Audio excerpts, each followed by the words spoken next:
we'll start the presentation. So you guys see the HealthOmics title page? Cool. Okay. So hi, everyone. Again, my name is Ariella Sasson. I'm really excited to introduce you guys to one of our newest services that was launched at reInvent 2022 last year. It has been renamed, so you're not losing your mind. It was launched as Amazon Omics, and now in at the New York Summit in July, it was renamed to AWS HealthOmics. So we're going to go a little bit through the services, some of the newest releases, and some of the use cases, and end off with some resources for you to keep exploring and testing out, especially after the workshop today. You should be rearing to go. So really how this started was talking to lots of customers. Their genomic and biological data has the potential to transform how we treat disease. But what we were hearing was it's complicated and costly to manage, right? We've heard many common challenges over and over again. For example, optimal ways to store genomic data that's cost efficient, but still easy to access. Tools to analyze trends across millions of individuals so you can train ML models. Also, the scale to compute across millions of biological samples while preserving accuracy, reliability, and managing costs. It's not just genomic data. It's being able to compute and analyze all types of biological data that are driving this next wave of scientific discoveries. We're talking about protein folding, which we actually have available on Omics as well, gut bacteria composition, single cell, a lot of different types of biological and assay types.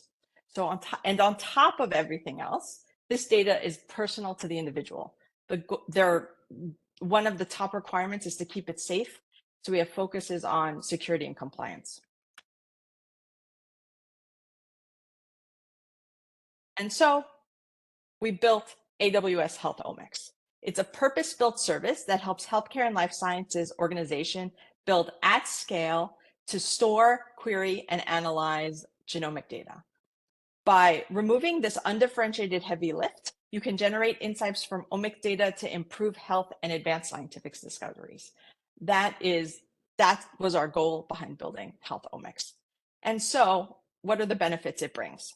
There's a few core benefits, right? With multi-omic and multimodal analysis, you can securely combine the genome data of individuals with their medical history to deliver personalized care. You can use purpose-built data stores to support large-scale analysis and collaborative research for entire populations. You can accelerate research by automating workflow implementation and integrating computational tools. And finally, you protect patient privacy with GDPR-ready compliance, HIPAA eligibility, and built-in data access and logging. So how it works. HealthOmics is comprised of 3 individual services, and you can use them together, you can use them individually, you can use 2 of the 3, you can mix and match however you need. But there is a reference and sequence store, which will store your omics data, Bioinformatics Workflows, which is how you bring your compute at scale, and variant and annotation data. So optimizes variant and annotation querying, as well as transforming it into easy to query parquet, essentially. And then the goal is to remove the undifferentiated heavy lift to really get to that multimodal, multi-omics analysis so people can answer their scientific questions.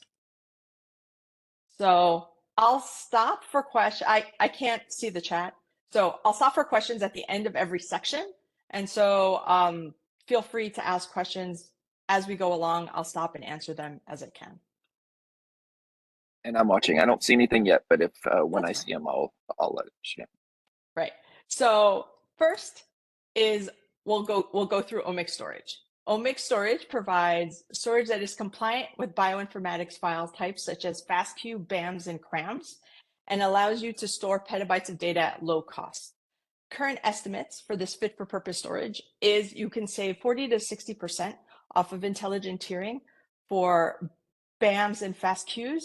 I believe the number is around 20% for CRAMs, since they're already much more highly compressed.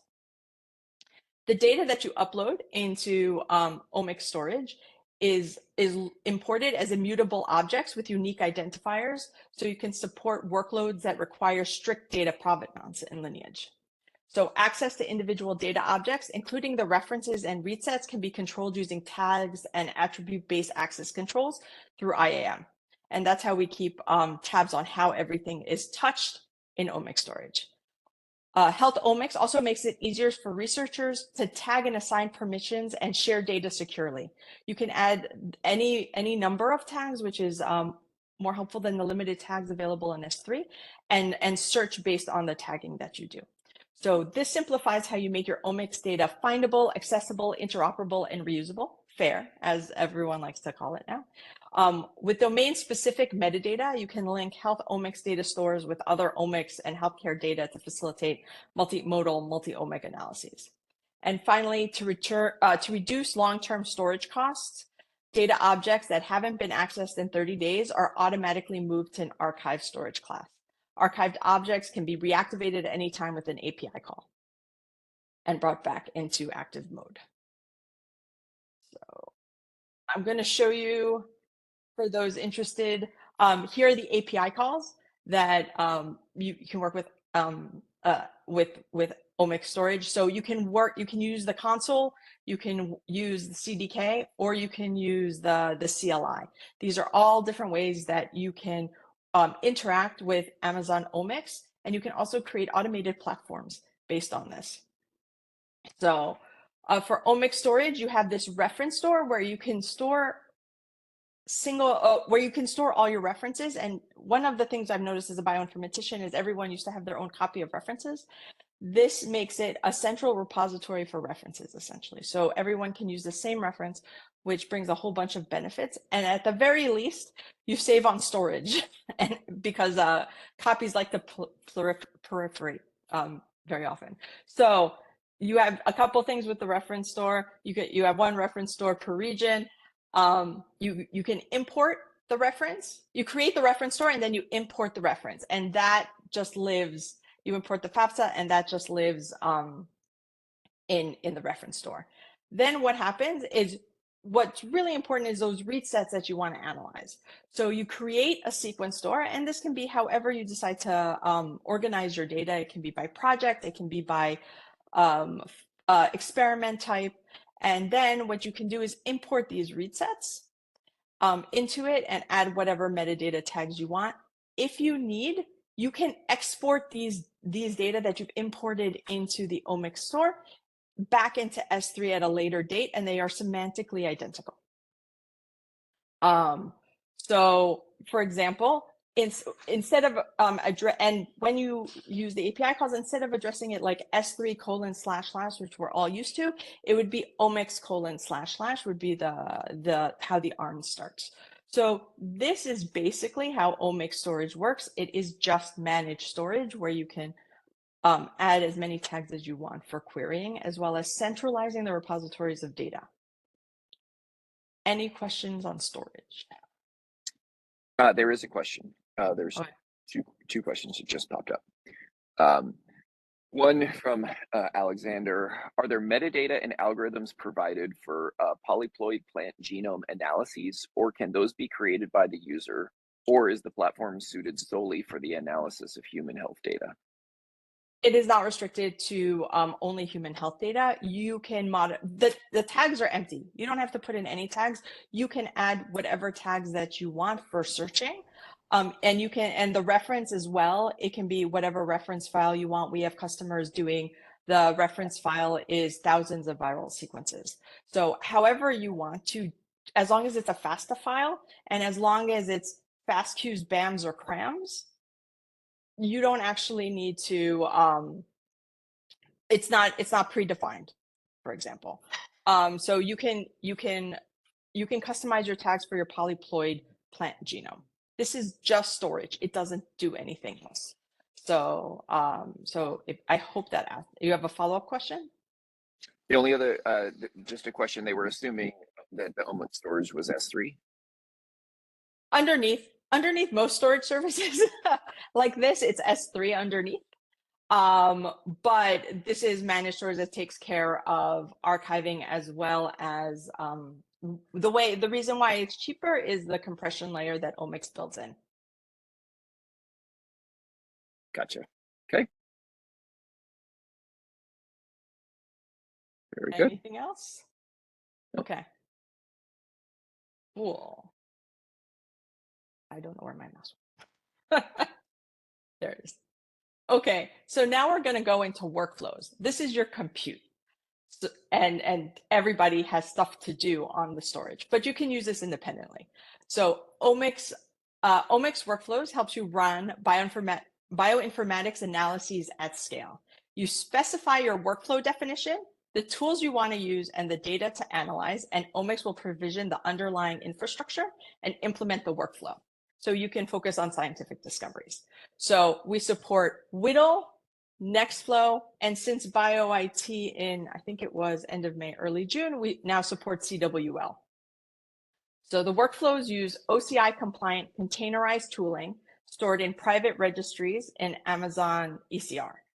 You can analyze data sitting either in S3 or in Amazon Omics and control who has access to specific workflows and the amounts of resources used. So people can't just spin up huge beefy instances for no reason. And finally, you can expect predictable costs per workflow without any surprises. Couple questions? So, yeah.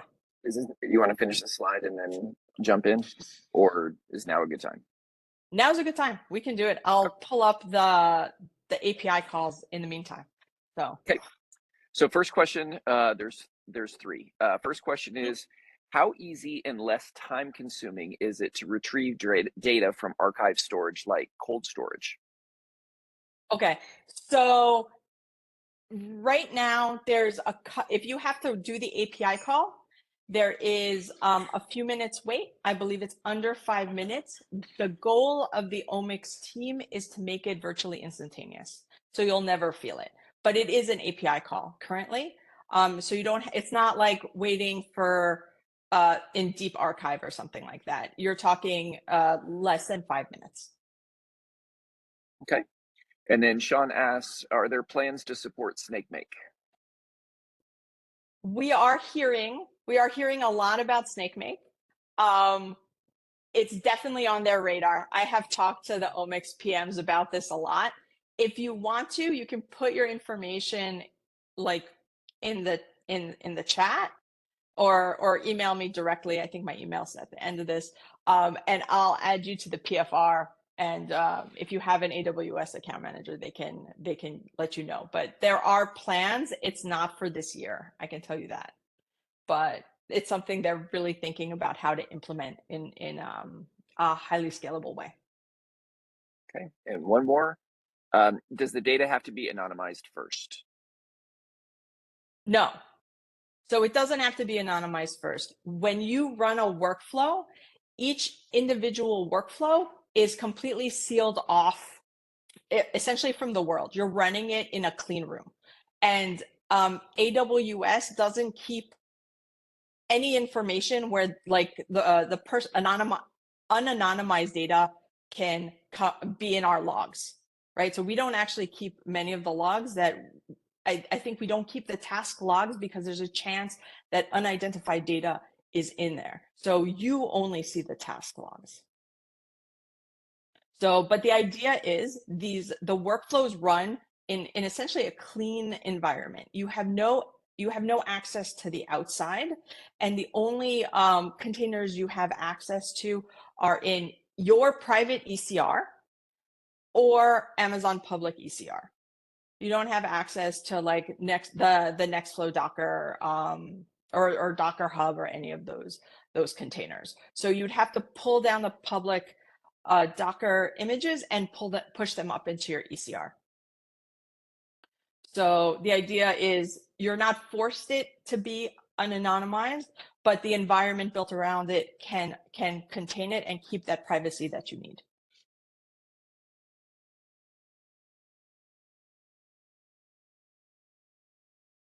Did that answer your question? There was a follow-up that just asked, question mark, no disclaimer regarding that data's security. I don't understand what that means. Yes, we are HIPAA certified.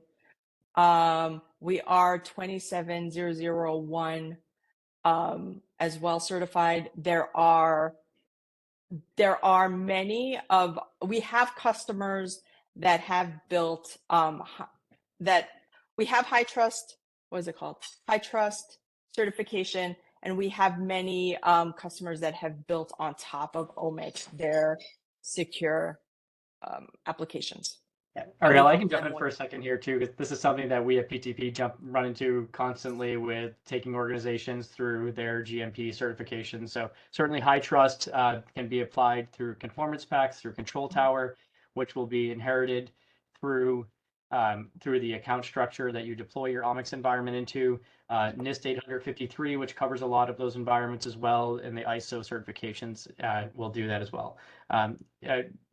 A lot of what I think is being asked right now is would be covered under Amazon's concept of the shared responsibility model around security, the specific security pillar when you look at the well-architected model. So I think certainly, the phrasing of no disclaimer around that. The disclaimer is that you're in the cloud and you are expected to be adhering along with the tenets of that well-architected model. Amazon isn't here to tell you how to do your business. They're here to help you enable yourself with all the tools to do your business. If your business declares that all your data should be anonymized and stored in a certain data pattern or a certain security pattern, excuse me, that's the customer's decision to do that. However, all the tools that you need to meet those requirements and those regulatory goals are certainly available inside of the AWS accounts, mainly through control tower and conformance packs. Right. And PTP can also help you design your application in order to help you confer to get compliance for whatever your application is. So like AWS doesn't confer compliance, we confer the infrastructure to help you get compliance. You have to get compliance through your compliance officers and through certifications yourself. Fantastic. I think we're good. Awesome. Okay. So the way it tends to work is you most likely need your own ECR because you're going to be running your probably custom applications, but you can use Amazon public ECR, which does host some of these public containers. What you're going to do here, you can use, this slide is out of date. It should have CWL. You create your workflow definition source code, you create you zip it up. So it can be a very complicated workflow definition, or it can be as simple as one in the case of Nextflow, like your main file. You zip it all together, you upload it to Omics Create Workflow with a parameters.json. This is just a list of the parameters you have to pass in. It can be required or optional. It can be very flexible in that respect. And then once it's uploaded, which takes this part's really fast, is creating the workflow. Once that is, you have a workflow ID associated with it, and it's uniquely tied to that workflow. If I upload it again, it creates another workflow. So it's like another version.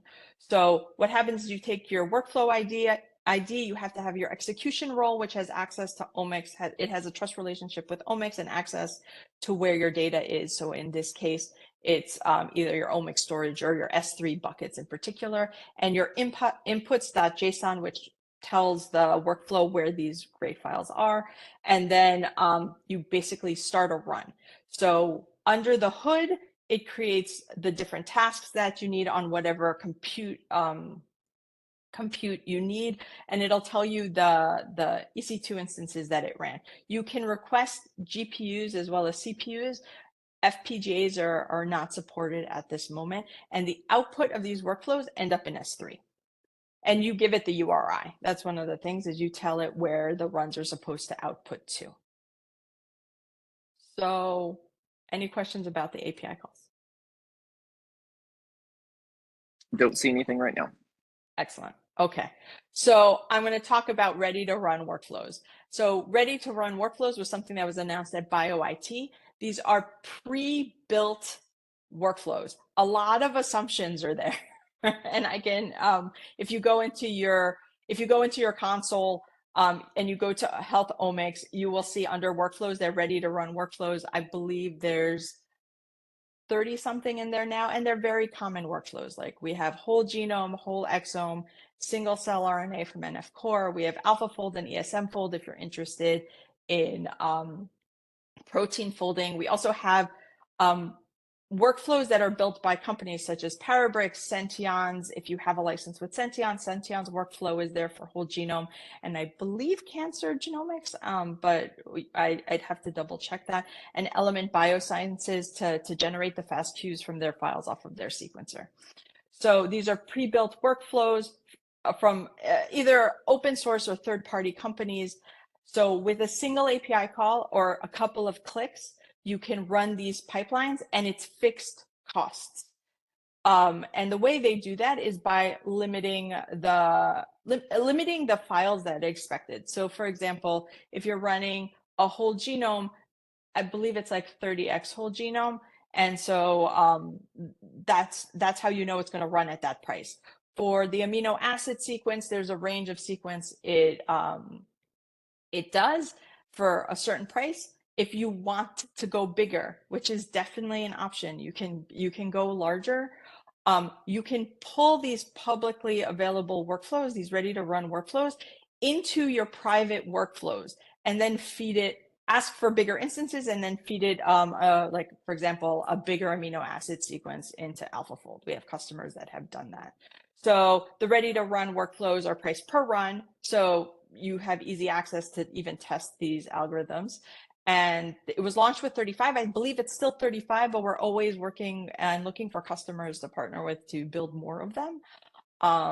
And we love to hear from you what other types of ready to run workflows you would be interested in us looking into. And the more customer feedback we get, the more we can direct our work in that area over ready to run. So I'm going to skip that. So again, just to go over workflows, private workflows, it's bring your own or run it on different data than the ready to run. The ready to runs are hosted. It's a one call API. For private workflows, once you build a workflow, it is a one call API. So that basically sums up workflows.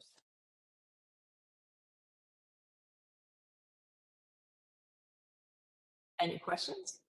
Not seeing any questions here. Okay. The ready to runs are pretty cool, I have to say. I was very excited when they showed up. I tested it on a bunch of whole genomes just to kind of see how it worked. Okay, so finally, analytics. Ariel, a quick question just popped up. Yep. Any pipeline to analyze nanopore long reads data? No, not in the ready to run, but you could bring it into the private workflows. We know customers that have done that.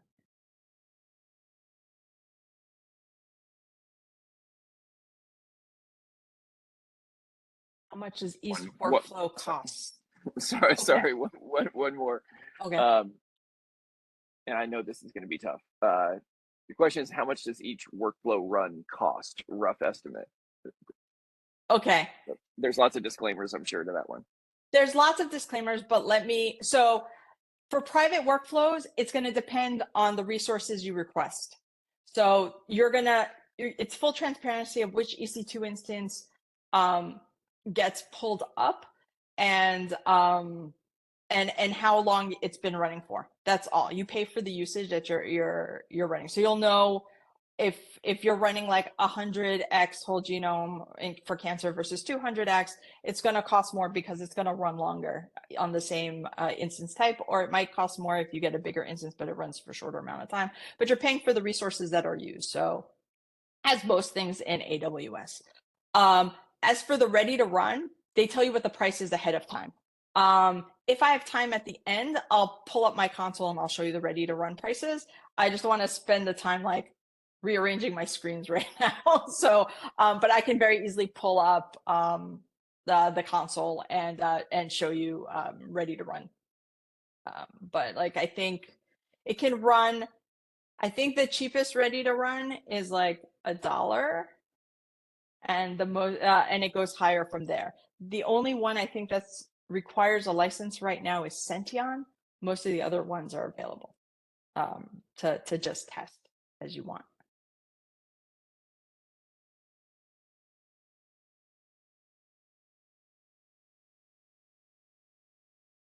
Okay, so I'll try to pull that up at the end so you can get a sense of how much it is. Okay. Any other questions on workflows? Not that I see. Okay, cool. Just interrupt me if you do.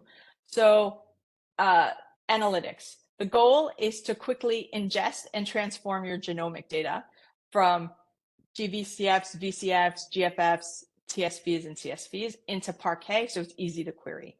So the goal is to make this genomic data easily accessible through services such as Athena. So you can transform both variant data as well as annotation data. And the nice thing about separating your VCFs and your annotation stores is you can have different update rates, right? I don't have to reprocess my VCFs to get the most current annotations. So it decouples that information, and I don't have to run that annotation step, which is usually very fast, but it is another step in a pipeline. So I can update my VCFs and my annotations independently and always query the latest and greatest data. So you can control access to your analytics store using AWS Lake Formation, making it easier to perform queries across diverse data sources while implementing fine-grained access controls. For example, this allows you to securely combine genome data with individual medical histories that you might have stored in Amazon Health Lake. So this can include prior treatments, medications, and lab reports to facilitate precision medicine. And finally, these analytics capabilities scale with you as the volume of data increases. Question, how about any bulk RNA sequence pipelines? So we have customers that have implemented bulk RNA sequence pipelines in their private workflows. We have, I believe, a blog with code to do it, or we can share with you the code base for it. We do not, we unfortunately don't have it as a ready to run yet. We are working on getting it there. So we realize that's one of the shortcomings, but we're working on it. So the idea behind, any other questions on workflows? Or is this for analytics and storage? Yes, there are workshops to onboard NF Core pipelines. I will have to get the link for that, and I can post it in the chat.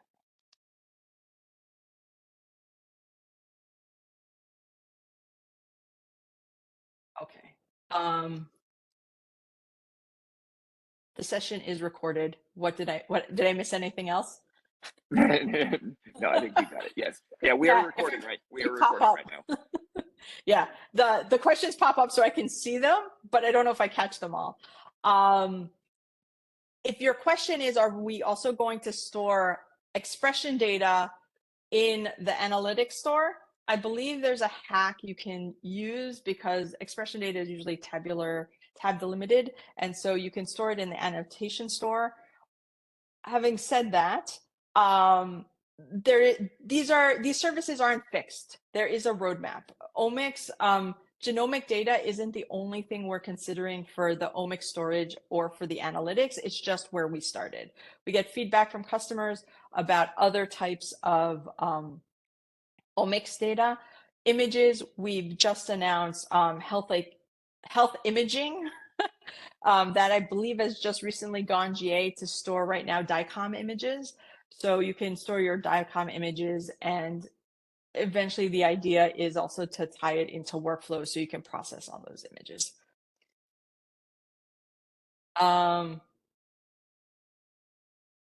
Anything else? You see the question on the customized reference files? Customized reference files? Yeah, the reference files you can upload are anything you want as long as it's in FASTA notation. So we actually provide, when you open a reference store, we provide you with nothing. It's really just like, you can think of it as a storage container for you to upload your customized references with whatever either tags or names that you want that'll be easy to understand within the groups using them.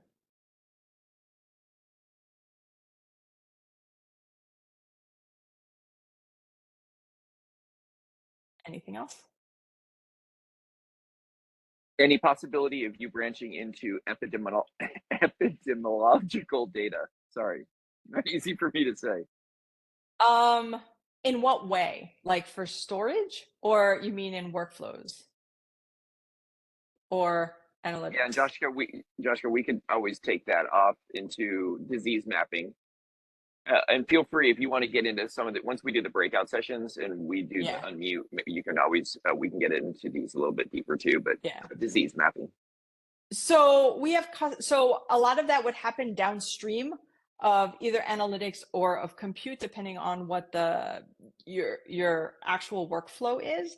But the idea of omics is to simplify it as much as possible. So for the example I'll have is for analytics.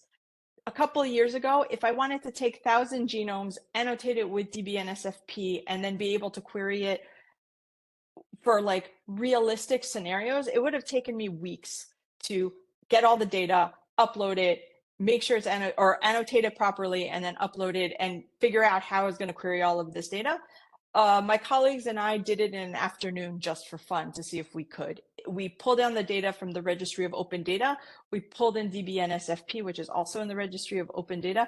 And then we were able, once we did everything, we were able to query it that afternoon in Athena. It was surprisingly simple. And I mentioned to her, I was like, this would have taken us weeks before. So, we could have probably done it faster if we were pushing ourselves, but it was around lunchtime. So it was just a fun exercise. So that was the goal of omics. We're not going to tell you how to do your disease mapping. There's a lot of our customers have their own custom information and annotation stores. But what our goal is to help you guys build that system with ease. And so you can just focus on the science or the questions you want to answer.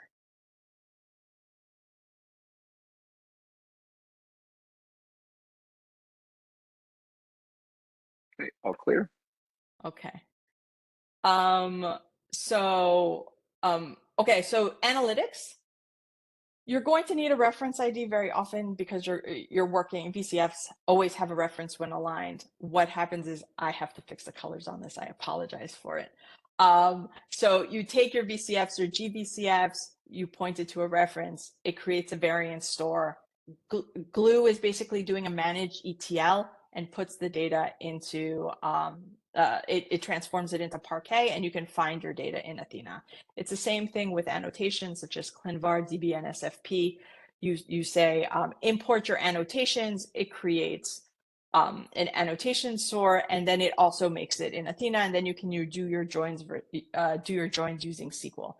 If you guys aren't comfortable with SQL, we actually have we've built a prototype where you can use one of the large language models to interpret real life questions, generate the SQL, and go against one of these variant stores. So this is where our customers are thinking. We don't necessarily expect everyone to be an expert in SQL, but if you can build your prompt correctly, it can turn real life language questions such as, does this patient have any, or show me all the patients that have like a P53 mutation, and they'll turn into the SQL query and query your Athena database if it has the right permissions.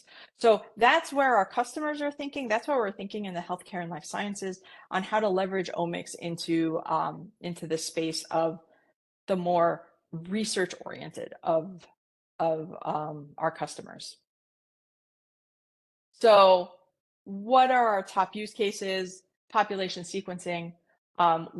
We want to understand how genomic variation maps to phenotypes across a population, improve clinical genomics workflow, build reproducible, traceable clinical genomics workflow from raw sequence data, accelerate clinical trials, integrate genomic analysis into clinical trials to test new candidates, drug efficacy, or even just to find new biomarkers, with the goal of accelerating clinical trials for long-term savings and faster time to market to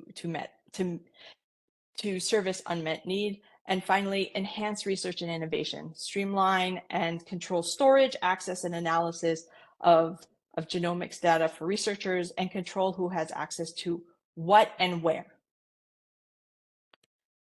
So finally, we have a suite of purpose-built storages that's always growing.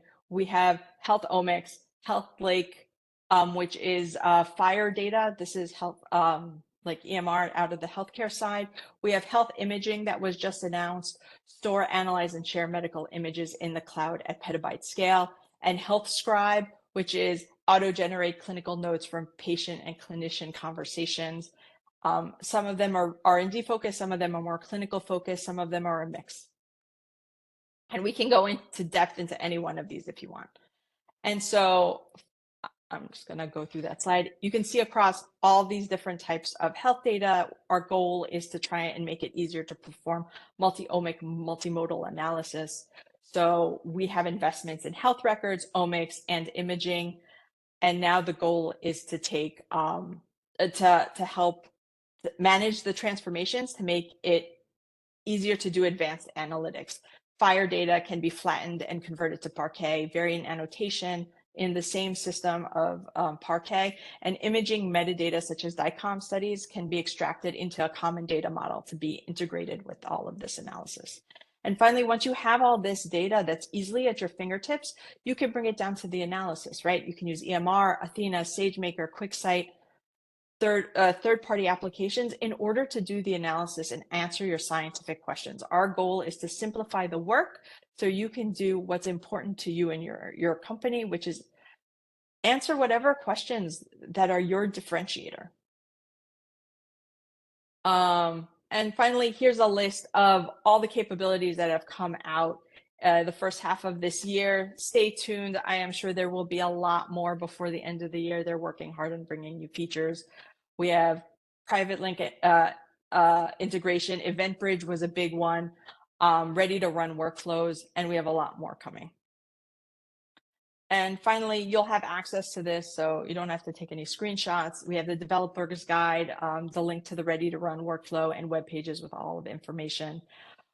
Work with our partners such as PTP. We have case studies with other customers that have started with Amazon Omics, and keep up to date on Omics features. The team is rapidly growing them and always looking for input. So if there are more questions, I am happy to answer it. If not, I'll share the link for the workshop. There was one quick question. So I started working on the breakout sessions. Any issues if I'm coming at AWS Omics from cross platforms like GCP or BigML? As in, so I'm trying to think what would be the biggest problem. Containers should be able to, you should be able to build your Docker file equivalently. For the machine learning, there will probably be differences because the environment is different, but I'm not an expert in that. Having said that, we have customers that have shifted over. Athena can query across platform, as well as data sync, bringing data over. So when you're thinking anything, you're talking about workflows specifically? I think too, if you're looking for using anything out on GCP, you might have some restrictions from the isolations aspects of Omics as well. So your internet connectivity to BigML or would be BigQuery would be restricted on that. Most AWS services anyway don't cross that boundary yet. Absolutely. Yeah. So, but Omics Workflows will basically locks you into the environment, into basically the AWS environment that you give it access to and permissions to pull data from, whether it's Dynamo, the ECR, or your S3. So you protect that. It won't let you go out to the internet. So you do not have that ability. So anything that you need to go and fetch is locked down for compliance. And there was one, if you give me a second, since we have a few minutes, let me pull up Omics. So before we start, you were asking me about ready to run workflows and costs. So for example, if you go to the everybody can see my console, right? Yep. Okay, so if you go down to the ready to run workflows, here are the 35 workflows that we have. They each have a unique workflow identifier, and you can see the cost for list price. And you can see if there's a subscription model, for example, when I get to Sention, you're required to have a license. It tells you that. They also tell you the run times it needs, expected run times. And if you go into one of them, there's a lot of information about it. And there's the workflow, what it does, what's expected, and just like the max information. So each of the ready to run workflows is pretty well documented. And there's a workshop that teaches you how to pull a ready to run workflow into your private workflows if the data you're interested in analyzing is out of scope for the ready to run.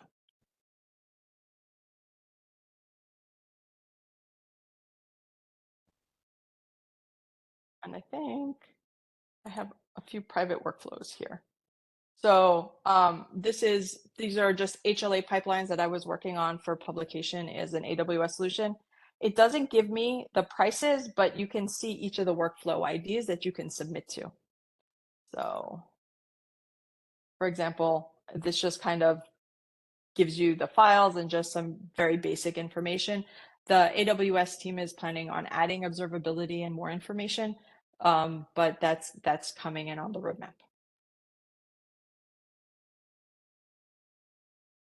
So any other questions? The question about the link for the test run, I think we'll probably see more meaningful interaction through the test runs here in the lab. Yeah, exactly. So the runs are over here, if that's a question, and it aggregates all the runs. So I've ready to run workflows as well as private workflows here, because what happens is each workflow, whether it's ready to run, each workflow has a workflow ID, and you take it and you do a run with it. And so that'll show up in the runs folder. So I will, unless there are any more questions on the console, I will share the workshop link.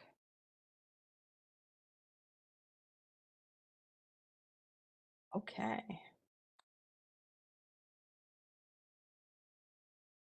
So I will place it in the chat as well. I can't place it in the chat because I can't copy it. So if someone else can place it in the chat, anyone from AWS, you should have access to the link. Sure, will do. Yeah, thank you. So if we're ready, someone else can All right, great. take over.